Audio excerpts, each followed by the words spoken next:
ခုစီရဲ့တွေ့ရင်နဲ့ကောင်းရင်ကြည့်တဲ့ဖေဖေကိုလိုက်ရှာကြည့်တယ်အေးရတဲ့မှာအိမ်လို့မရတော့စိတ်တညကပါတဲ့ရင်တဲ့ကလွန်တွင်ငါအလာကဖတ်ထားတယ်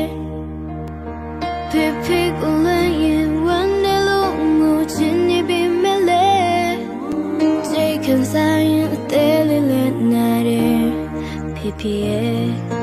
အိမ်မထဲမှာဘဝတလာပြီးဆုံးမစကားတွေလည်းအမြဲတမ်းပြောပါစေလို့ခါကဆွတောင်းတယ်ဖေဖေရဲ့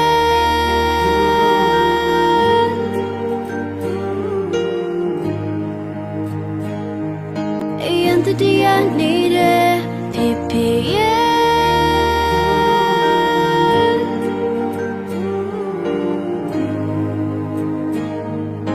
ရန်လလနေတဲ့ဖေဖေရဲ့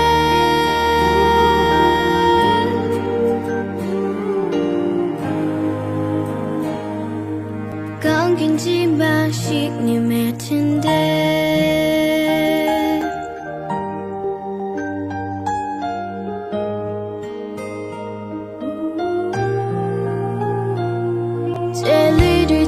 ဖေဖေပုံနေလားစိတ်ကိုရင်ကတကယ်ဖြစ်နိုင်ပါမလားမိသားစုလေးစိတ်ခဏလောက်ပြန်လာပါမဖြစ်နိုင်တော့လေဒီလိုစွတောင်းမြေပါကန်တရားကသမီးကိုမျက်နှာသာမပေးတော့ဒုက္ခများစွာတာမယုံရှိနေစေပဲ